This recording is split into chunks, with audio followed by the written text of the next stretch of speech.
Peuple d'Afrique, peuple de Côte d'Ivoire, Yorobman s'est gâté sur Draman, chers camarades.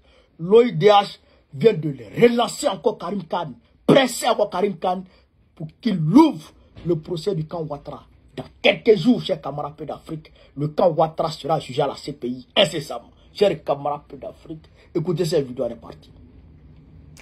Cette lettre ouverte de l'Organisation ivoirienne des droits de l'homme au procureur de la CPI, 13 ans après le début des enquêtes qui visent entre autres les proches de l'actuel président Alassane Ouattara dans les crimes commis pendant la crise post-électorale de 2010-2011.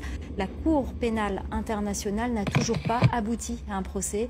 L'OIDH dénonce la lenteur des procédures. Les précisions à Abidjan de Julia Guggenheim. L'Observatoire ivoirien des droits de l'homme, l'OIDH, demande à la Cour pénale internationale de publier des résultats, même partiels, sur les résultats de ces enquêtes qui portent principalement sur la crise post-électorale de 2010-2011. Dans la lettre ouverte que l'ONG a adressée au procureur Karim Khan, eh bien, l'ONG s'inquiète des lenteurs de la procédure. On ne peut pas continuer dans cette tradition d'impunité, on ne peut pas continuer dans cette tradition de lenteur.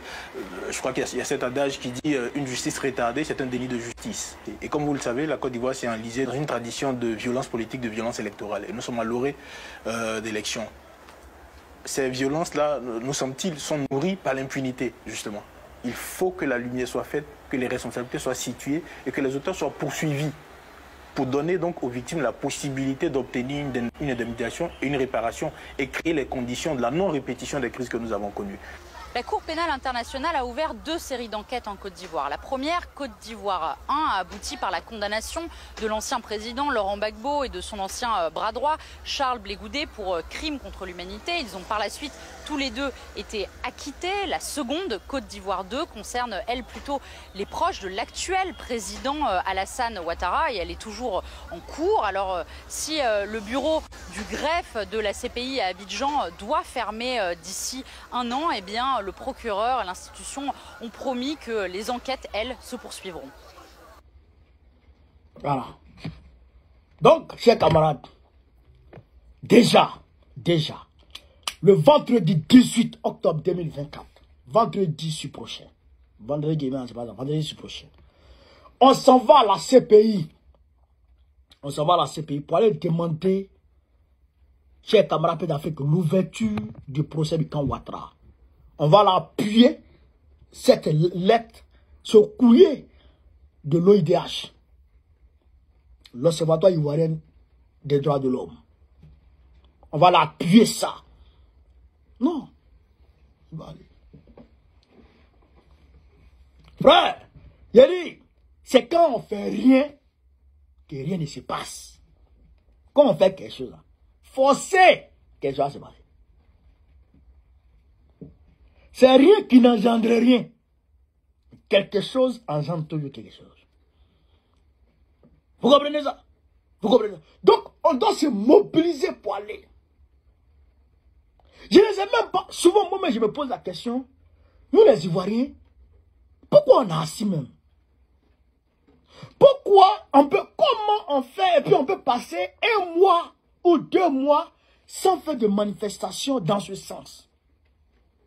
Souvent, il me pose la question, ou bien on a un problème, ou bien il y a quoi? Gbagbo, là, il n'a même pas fait 1 an après son arrestation et il est parti à la CPI.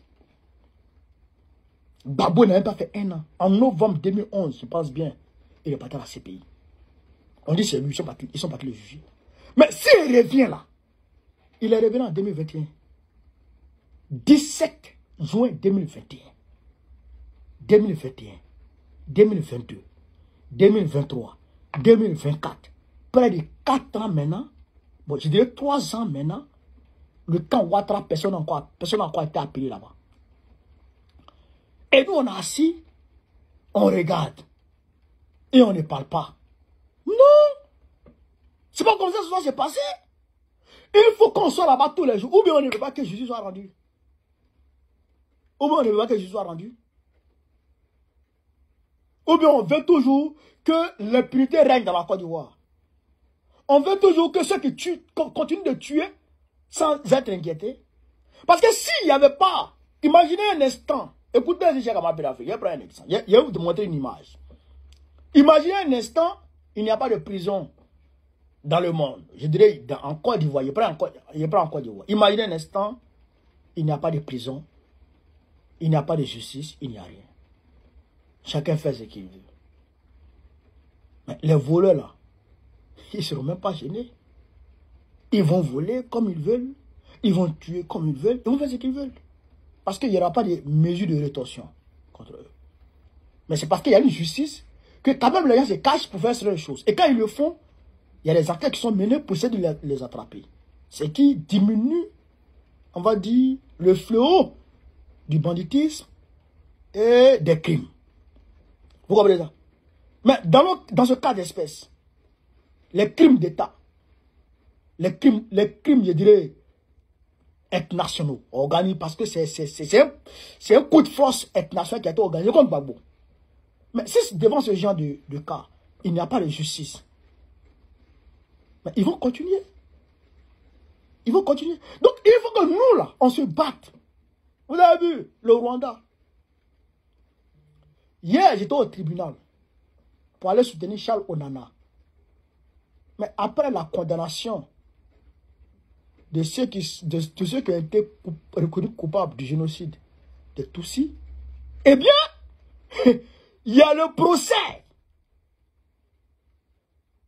du camp FPR, le Front Patriotique Rwandais, qui était dirigé par Paul Kagame, qui sera bientôt sur le banc des accusés.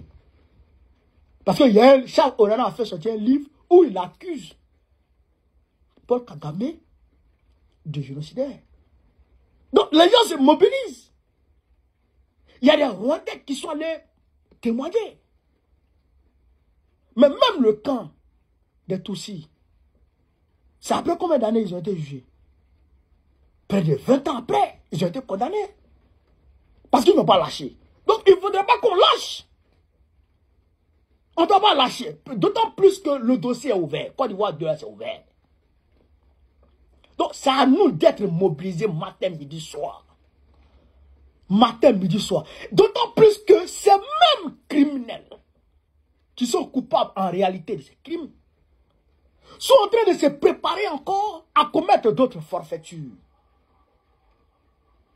Ils se donnent le toupet de retirer le candidat de la majorité des Ivoiriens de la liste électorale. Sachant que ça va créer des troubles. Et ils se préparent à ces troubles. Et ils se préparent à commettre des crimes. Mais si on ne va pas à la CPI, pour faire pression sur Karim Khan, afin qu'il réagisse, mais ça va créer quoi? Ça va où? Il faut qu'on soit dans les... Il faut qu'on soit en mouvement. Il faut que nous, on soit toujours en mouvement. C'est pourquoi je vous appelle à vous mobiliser pour le 18. Pour ceux qui n'auront pas l'occasion de m'avoir peut-être au téléphone ou de pouvoir avoir les camarades qui sont chargés d'encaisser le tarif, qui est 45 €, vous pouvez vous présenter à partir de 6h30. 6h30 à la gare du Nord, au niveau du Burger King. 6h30 au niveau du Burger King. Vous avez compris? Le 18, à partir de 6h30, 7h déjà, on sera parti.